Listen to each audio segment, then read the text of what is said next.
સુરતમાં good Friday નિમિત્તે Catholic church Nanpura ખાતે ઈસુ ખ્રિસ્તને વધસ્તંભ ઉપર ચડાવવાનું નાટ્યાત્મક રૂપાંતર ભજવવામાં આવ્યું હતું, જેને મોટી સંખ્યામાં લોકોએ નિહાળ્યું હતું.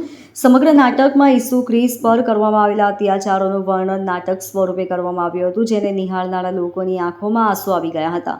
ગુડ ફ્રાઇડે અંગે વિગત આપતા જોસેફ મેપાને કહ્યું કે ઈસાઈ સમુદાયનો આ મુખ્ય તહેવાર છે. ઈસાઈ ધર્મના લોકો આ તહેવારને કાળા દિવસના રૂપમાં મનાવે છે. એવી માન્યતા છે કે આ જ દિવસે ભગવાન ઈસુ મસીહાએ પોતાના પ્રાણનો ત્યાગ કર્યો હતો.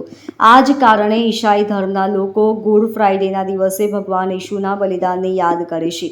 આ દિવસને હોલી ફ્રાઇડે, બ્લેક ફ્રાઇડે કે ગ્રેટ ફ્રાઇડે પણ કહેવામાં આવે છે. આ દિવસે લોકો ચર્ચમાં જઈને પ્રાર્થના કરે છે. ઘણા લોકો પ્રભુ ઈસુની યાદમાં ઉપવાસ કરે છે અને મીઠી રોટલી બનાવીને ખાય છે. એવી માન્યતા છે કે ફ્રાઇડેના દિવસે ક્રોસ પર ચડાવાયા બાદ ત્રીજા દિવસે ઈસુ મસીહા ફરી જીવિત થઈ ગયા હતા. એ જ ખુશીમાં ઈસ્ટર સન્ડે મનાવવાની પરંપરા છે. ગુડ ફ્રાઇડે મનાવવા પાછળની માન્યતા છે કે લગભગ 2000 વર્ષ પહેલાં જેરુસલમના ગેલિલી પ્રાંતમાં ઈસા મસીહ લોકોને એકતા, અહિંસા અને માનવતાનો પાઠ આપતા હતા. આ દરમિયાન લોકો તેમને ઈશ્વર માનવા લાગ્યા હતા, પરંતુ અમુક લોકો ઈસા મસીહાની ઈર્ષ્યા કરતા હતા. આવા લોકો ધાર્મિક અંધવિશ્વાસને ફેલાવવામાં વિશ્વાસ રાખતા હતા.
Bureau report, LK star news, Surat.